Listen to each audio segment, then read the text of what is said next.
सभी भारतवासियों को मेरा नमस्कार। आज किताब घर का पिटारा खुला है और आज के पिटारे में हम आपके लिए लेकर आए हैं 20वीं शताब्दी की एक महान रचना, अंतर्राष्ट्रीय ख्याति प्राप्त रचना, जिसने पूरे 5000 सालों के इतिहास को एक चुनौती प्रदान की और लोगों को सोचने, समझने, विवेकपूर्ण विचार करने या अपनी बुद्धि का प्रयोग करने का एक अवसर दिया है। साथियों, किताब घर के पिटारे में आज पुस्तक संख्या 4 आपके सामने प्रस्तुत है और इस पुस्तक का शीर्षक है सच्ची रामायण।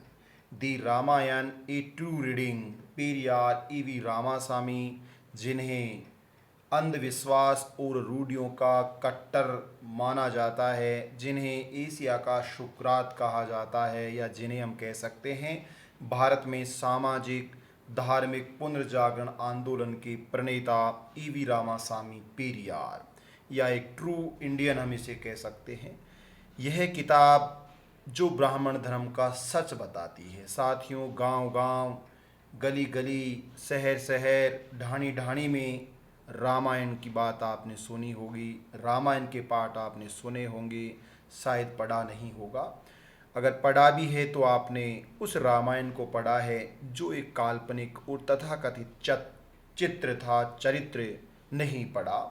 आइए, रामायण जिन्होंने पढ़ा है उन्हें सच्ची रामायण पढ़ाते हैं। ईवी रामासामी पेरियार ने रामायण के पहले जो शब्द जोड़ा है वह है सच्ची Ramayana, not Ramayana, that is true reading of Ramayana. ये रामायण की सच्ची रीडिंग है कि पढ़ना कैसे चाहिए। आज जब दुनिया 21वीं शताब्दी में जी रही है तो बहुत से लोग, हालांकि दुनिया भर में हर 5 लोगों में से एक व्यक्ति नास्तिक है, यानी कि तार्किक है। मैं उसको नास्तिक नहीं कहता, तार्किक कहता हूँ, विवेकशील कहता हूँ, बुद्धिजीवी उसको कहता हूँ। तो रामायण और सच्ची रामायण में क्या अंतर है, यह किताब आपके अज्ञान के चक्षुओं को खोल देगी और ज्ञान रूपी नेत्रों को, नैनों को खोल देगी, जो आपके ज्ञान के नेत्र बंद हैं, और आपकी सोचने, समझने, विचार करने की शक्ति को जगा देगी। आपको भी सोचने का एक नज़रिया प्रदान करती है, जिस पुस्तक की वजह से अनेक बार कुछ राज्य सरकारों ने इस पुस्तक पर प्रतिबंध लगाया। लेकिन साथियों, आपको ये भी ध्यान होना चाहिए कि भारत के सर्वोच्च न्यायालय ने, जो कि हालांकि ब्राह्मणवादी व्यवस्था का प्रतीक है, समर्थक है, उसके बावजूद भी उसने एक क्रिटिकल आइडियाज ऑफ रामायण को प्रतिबंध हटाकर प्रशंसा की है और उसे आज़ादी का सच्चा अर्थ बताया है। तो आइए, किताब घर के पिटारे में सच्ची रामायण पर हम बातचीत करते हैं, जो निसंदेह आपके मस्तिष्क की जो बंद कपाट हैं उनको खोल देगी। साथियों, रामायण के रचयिता वाल्मीकि के नाम सुना होगा आपने, और सच्ची रामायण के रचयिता बड़े वर्षों के बाद जिन्हें ईवी रामासामी पेरियार के नाम से जाना जाता है। ब्राह्मण धर्म का सच सच कहा गया है, जो आप तक आपने सुना है वो झूठ है। सच क्या है, आइए इस पर बात करते हैं। सबसे पहले तो यह है कि सच जानने के लिए पढ़ा लिखा होना चाहिए, लिखा पढ़ा नहीं होना चाहिए। लिखे पढ़े का यही मतलब है कि जो लिखा हुआ था उसको आपने पढ़ा और उसको आपने सही मान लिया। इसका मतलब आप एक मूर्ख व्यक्ति हो, साक्षर हो, आपको पढ़ना लिखना आता है, लिखना पढ़ना आता है, परंतु आप पढ़े लिखे नहीं हो। पढ़कर मतलब तार्किक रूप से आप पढ़ते, सोचते, समझते तो आप लिखते। और यही सबसे बड़ा पूरी दुनिया में बहुजन भारत का नारा है, रीड राइट एंड फाइट। जब तक आप पढ़ोगे नहीं, जब तक आप लिखोगे नहीं, तब तक आप संघर्ष नहीं कर सकते, विजय प्राप्त नहीं कर सकते। साथियों, ईवी रामासामी पेरियार को आधुनिकता का मसीहा कहा जाता है, अंधविश्वास और रूढ़िवादिता का कट्टर दुश्मन विरोधी कहा जाता है। इन्हें दक्षिणी पूर्वी एशिया का सुकरात कह के यूनेस्को को द्वारा सम्मानित किया गया है। तो जो यूनेस्को अभिकरण है, एजेंसी है संयुक्त राष्ट्र संघ की, अंतर्राष्ट्रीय स्तर पर यहाँ ईवी रामासामी पेरियार को ये संबोधन दिया गया है कि वो एशिया के सुकरात हैं और वो आधुनिकता के मसीह हैं।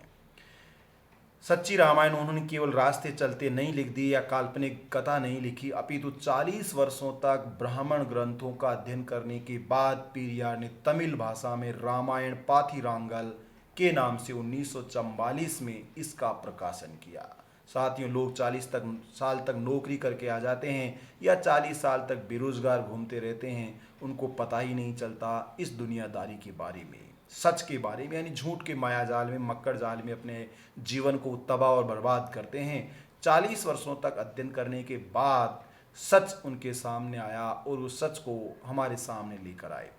1959 में इसे रामायण ट्रू रीडिंग के रूप में अनुवादित किया गया अंग्रेजी भाषा में, जो बहुत ज़्यादा चर्चित हुई। साथियों, दक्षिण भारत से उत्तर भारत की ओर इस रामायण को लेकर आने वाले थे लले सिंह यादव, जिन्हें उत्तर भारत के पेरियार के उपनाम से भी जाना जाता है और जिन्होंने हिंदी भाषा में सच्ची रामायण का प्रकाशन किया, जिसने पूरे उत्तर भारत को, जो विशेष रूप से गाय का गोबर जिसे कहा जाता है, वहाँ एक बड़ी हलचल मचा दी, एक लहर उत्पन्न कर दी कि गाय के गोबर से भी बाहर निकलकर आपको सोचना चाहिए, विचार करना चाहिए, क्या आप उसके नीचे ही दबे रहोगे या बाहर निकलकर दुनिया के बारे में जानोगे। साथियों, सच्ची रामायण वैदिक धर्म के सच को अभिव्यक्त करती है।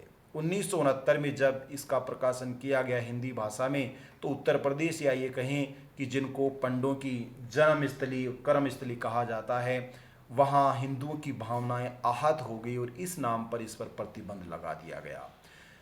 7 साल बाद सुप्रीम कोर्ट के द्वारा प्रतिबंध को हटाया गया और ये कहा गया कि लिखना, पढ़ना, पढ़कर लिखना ये प्रत्येक व्यक्ति का अधिकार है और उस किस तरह से वो सोचता है, किसी की विवेकशीलता को आप गुलाम नहीं बना सकते। तो साथियों, जो गुलाम बने हुए हैं उन्हें भी सोचना चाहिए कि क्या वो केवल कहने से मानेंगे, केवल उन ग्रंथों में लिखे हुए इसलिए मानेंगे, या वो लोग कह रहे हैं इसलिए मानेंगे। उनको ऐसा नहीं मानना चाहिए। ऐसे वो मानते रहेंगे तब तक वो दमन और शोषण के नीचे कुचले जाएंगे और जयकार लगाने में ही अपनी पीढ़ियों, आने वाली 7 पीढ़ियों का भविष्य वो दमन कर देंगे, उसको दफना देंगे। उत्तर प्रदेश सरकार ने इसके बावजूद भी सुप्रीम कोर्ट के ऑर्डर की अनुपालना नहीं की। बाद में कांसीराम के नेतृत्व वाली सरकार ने उत्तर प्रदेश में भी इसका प्रतिबंध हटाया और ये पुस्तकें बड़े स्तर पर लोगों के पास पहुंची। हालांकि मायावती बसपा के नेतृत्व में इसका राजनीतिक उपयोग ही कर पाई, उसने ज़्यादा राजनीतिक लाभ के उद्देश्य से इसका सहयोग नहीं किया। साथ ही रामकथा या रामायण धार्मिक ग्रंथ नहीं है, पेरियार का कहना है, अपितु ये राजनीतिक पुस्तक है। हम इसे धार्मिक ग्रंथ के रूप में देखते हैं। रामकथा जिन्होंने सुनी होगी, या जो रामायण के जो गुलाम हैं या रामायण पाठ जो कराते हैं, जिनका आयोजन कराते हैं, वो सोच भी नहीं सकते क्योंकि उनमें विवेक हो भी नहीं सकता। रामायण धार्मिक नहीं अपितु राजनीतिक पुस्तक है, जिसमें राम नायक के बहाने उत्तर के आर्यों ने दक्षिण के अनार्यों या शूद्रों या द्रविड़ों का अपमान किया है। गैर ब्राह्मणों पर ब्राह्मणों के वर्चस्व को थोपने की ये एक बड़ी राजनीतिक चाल है। स्त्रियों पर पुरुषों के आधिपत्य को या पैट्रियार्की को स्थापित करने और महिलाओं को गुलाम बनाकर रखने की ये एक बड़ी साजिश है। इसे उचित ठहराने का संस्कृत भाषा में कपोल कल्पना की गई है, जिसे रामायण के नाम से जाना जाता है। तो रामायण जिन्होंने पढ़ा है, एक बार वो सच्ची रामायण भी पढ़ें ताकि उनको पता चले कि सच्ची रामायण क्या है। पेरियार कहते हैं, हमारा समाज अनेकानेक जातियों, धर्मों व पंथों में विभाजित है। इंसान और इंसान व समाज में बटा हुआ है। हमें समाज के लिए कुछ करना चाहिए। मुझे किसी से प्यार हो, मोहब्बत हो या घृणा हो, मेरा सिद्धांत एक ही रहेगा, धनी लोगों को व प्रशासनिक अधिकारियों को गरीबों का खून नहीं चूसना चाहिए। ये चैलेंज किया है और आगाह किया गया है पेरियार के द्वारा उन पैसे वाले लोगों को जो कि आर्थिक शोषण पर विराजमान हैं, कब्जा किए हुए हैं, और वो ब्यूरोक्रेट्स जो गरीबों का खून पीते हैं। रामायण व महाभारत में राम और कृष्ण ने इंसानियत को नष्ट भ्रष्ट किया है।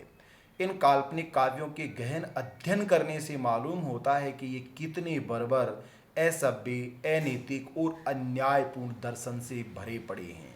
साथियों, बहुत से लोग भागवत कथा सुनते हैं, रामायण कथा सुनते हैं, रामायण पाठ सुनते हैं, कभी उसका हिंदी अर्थ जो संस्कृत में गाया जाता है, कभी उसका हिंदी अर्थ सुनना और देखना कि क्या महाभारत में वास्तव में लिखा गया है और क्या रामायण में वास्तव में लिखा गया। अगर आप एक बार भी विचार करोगे तो आपको पता चलेगा कि दोनों ही ग्रंथ बर्बर, असभ्य, अनैतिक और अन्याय के दर्शन से भरे पड़े हैं। राम कथा का ध्येय ब्राह्मण ग्रंथों को, मनुस्मृति को समाज पर थोपना है या लादना है। ये राम कथा शूद्रों व महिलाओं को दास बनाकर रखती है, और जो इसको सुनते पढ़ते हैं वो शूद्र और महिलाएं दासता से बाहर नहीं निकल सकते। एक बार उन्हें, इन शूद्र महिलाओं को, शूद्र वर्ण के लोगों को, महिलाओं को अगर गुलामी से मुक्ति पानी, वो गुलाम बने रहना चाहते हैं तो उनकी इच्छा है, और अगर वो गुलामी से, इस जंजीर से और इस दास्ता से मुक्ति चाहते हैं तो उन्हें सच्ची रामायण पढ़नी होगी, तभी उनको मुक्ति मिल सकती है। साथियों, पेरियार के द्वारा लिखी गई रामायण, सच्ची रामायण, जिसे राम कथा का सच भी कहा जाता है, पेरियार ने राम कहानी के पात्रों के चरित्र के आधार पर तार्किक मूल्यांकन किया। आखिरकार सच्ची रामायण में क्या बताया गया है? जहां रामायण में प्रशंसा की गई है और हिंसा को छिपाया गया है, महिलाओं की दास्ता को छिपाया गया है, अधर्म को छिपाया गया है, धर्म का आवरण दिया गया है, सच्चा चरित्र लोगों के सामने नहीं बताया गया, उसको बढ़ा चढ़ाकर दूसरे तरीके से बताया गया।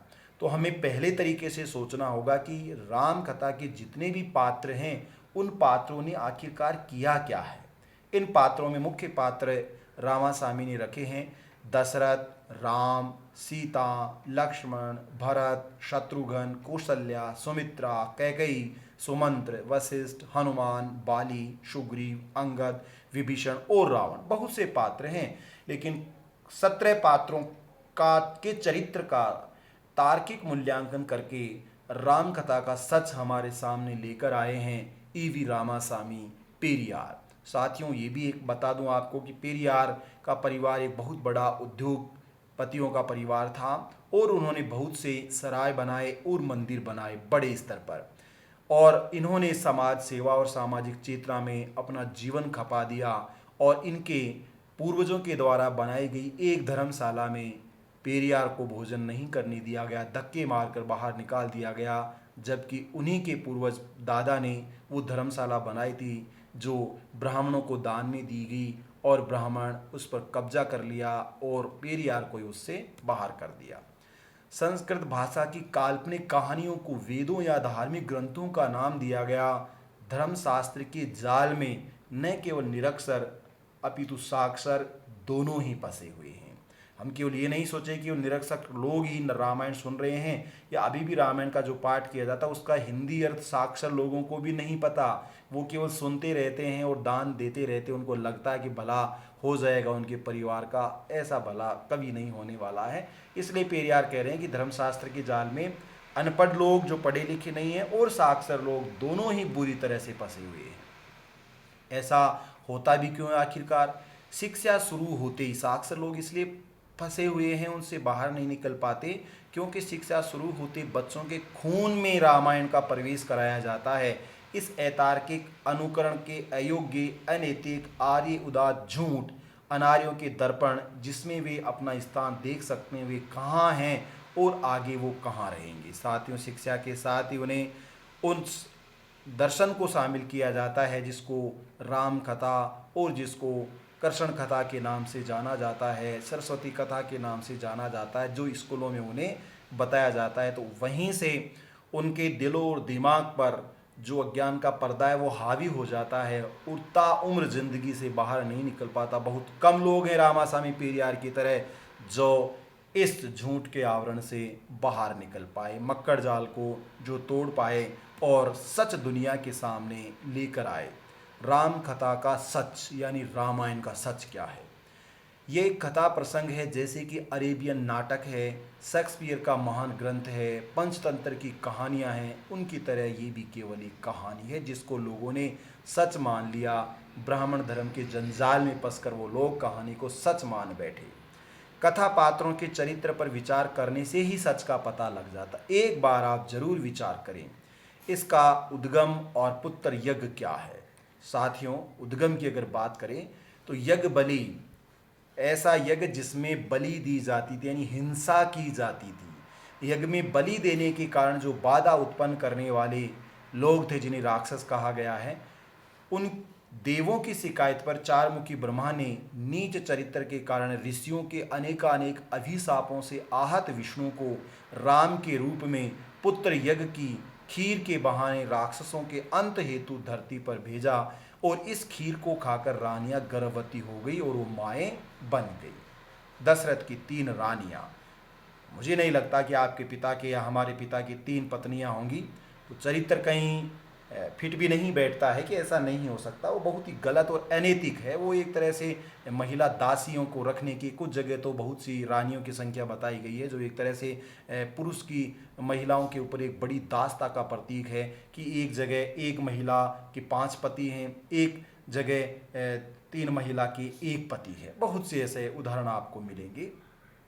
खीर के खाने से कोई महिला कैसे गर्भवती होगी, ये सोचने वाली बात। अगर ऐसा है तो शादियों की जरूरत नहीं है, खीर दे दी जाए और सब महिलाएं गर्भवती हो जाएंगी और भारत की जनसंख्या अभी तो 1 नंबर पर आ चुकी है, कभी पीछे होगी ही नहीं। आवश्यकता ही नहीं इतनी तामझाम की और इतना खर्चा करने की, शादी विवाह पैसा, ये इतना जितना भी ये झंझट है उसकी जरूरत नहीं है। खीर खिलाओ और बेटे प्राप्त कर लो, बेटी भी नहीं होगी।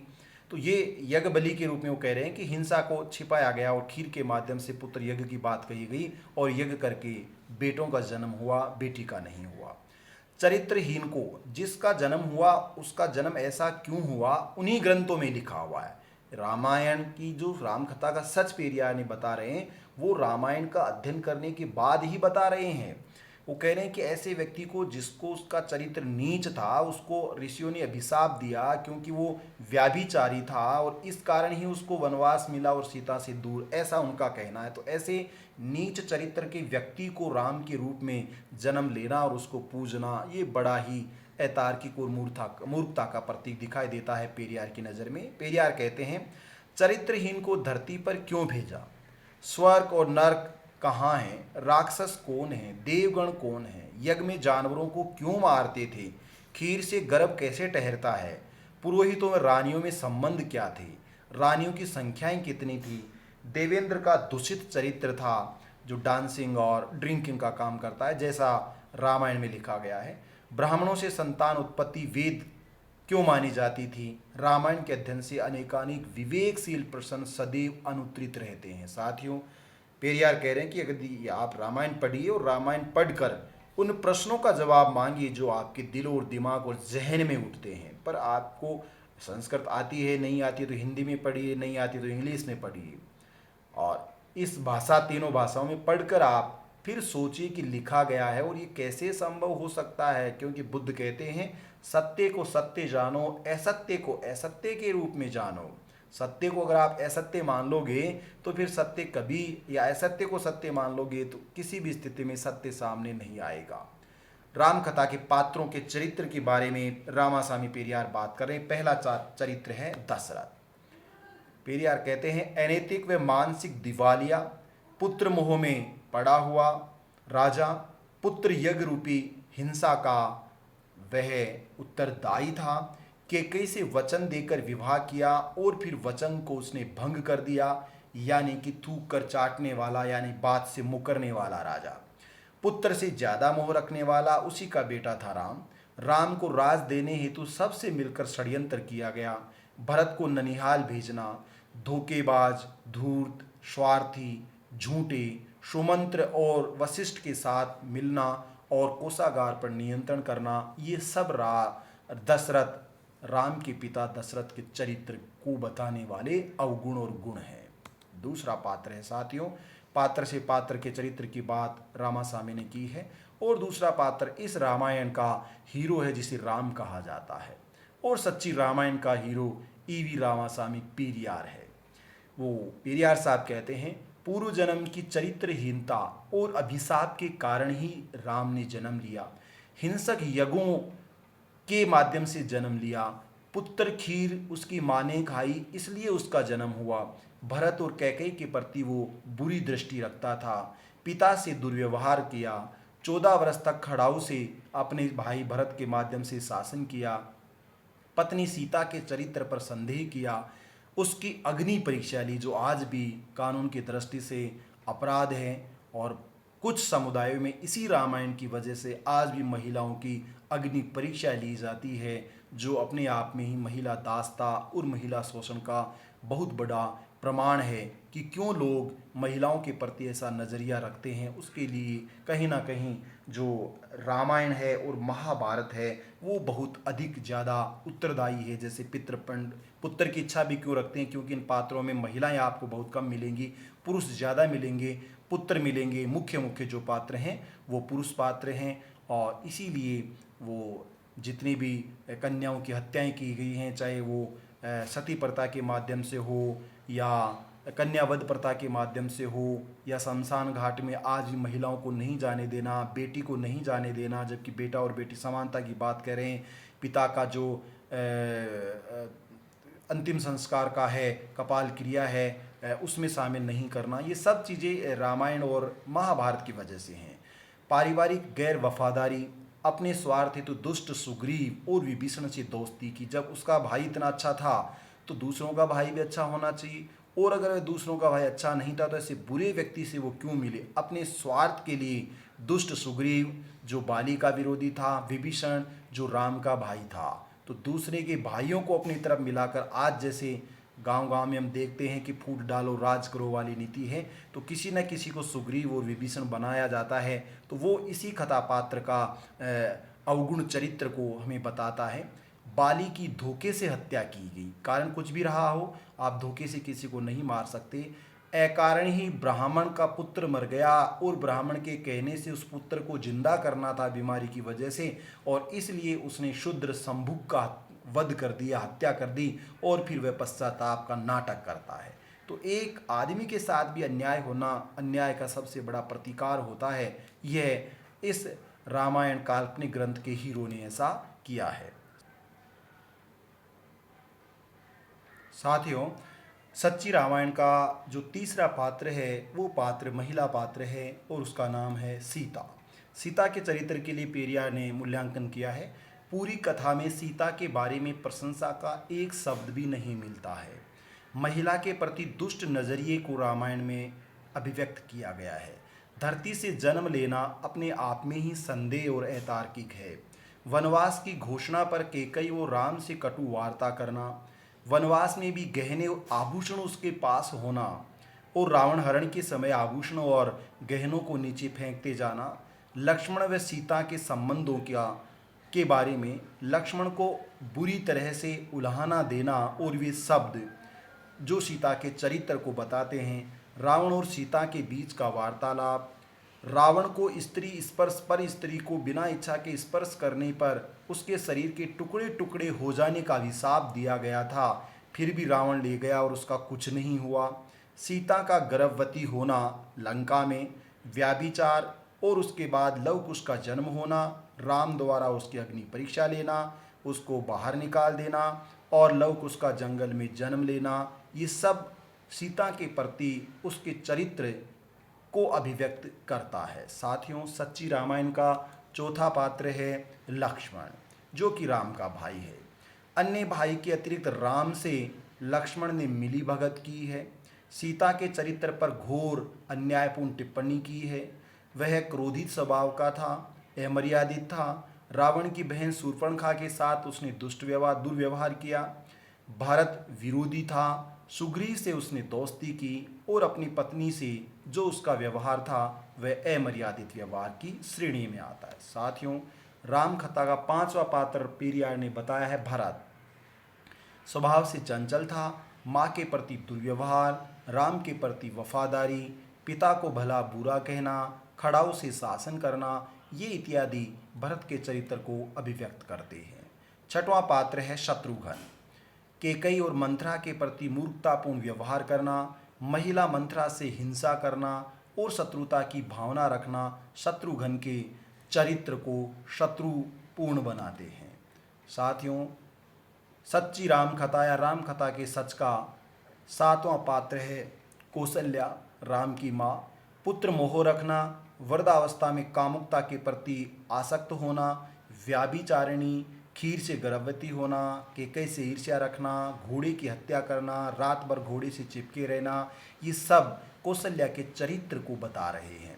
आठवां पात्र है सुमित्रा, कौशल्या को सांत्वना देने वाली दशरथ की दूसरी रानी, पुत्र के प्रति गैर वफादार, राजकाज का आनंद लेने वाली और पुत्र खीर का दोहरा सेवन करने वाली सुमित्रा।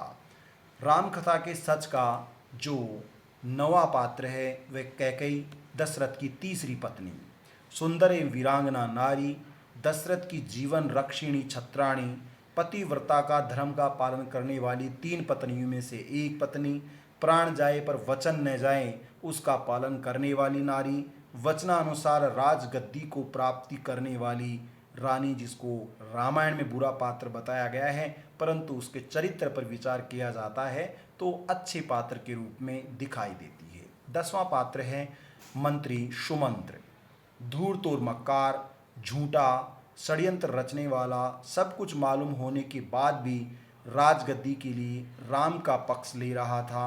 वह एक मंत्री नहीं, सुमंत्री नहीं, कुमंत्री था। सच्ची रामायण का 11वां पात्र है वशिष्ठ, जो गुरु है। साधारण पुरोहित से भी हीन उसका चरित्र था, बुरा आचरण था। राजा का कुमति में भी साथ उसने दिया, जबकि राजा को सच और आने वाले अपराध के प्रति उसको आगाह करना चाहिए था, परंतु ऐसा नहीं किया। वह खुद षड्यंत्र का भागीदार बना रहा। वह शिक्षा शास्त्री नहीं अपितु कुशिक्षा देने वाला शास्त्री था, विद्वान था। सच्ची रामायण का 12वां पात्र है हनुमान। सबसे पहले हनुमान, जिसे वानर की संज्ञा दी गई, बंदर उसे बताया गया है, बंदरों का राजा बताया गया है। एक तरफ बंदरों की फौज भर्ती की गई, सहयोग लिया गया, दूसरी तरफ ऐसे जानवरों को यज्ञ में मारा और काटा जाता था। तो मांसाहारी कैसे जानवरों को अपने साथ रखा। बलशाली परंतु अल्प बुद्धि या मोटी बुद्धि वाला वानर कहा गया है। राम का दास कहा गया है।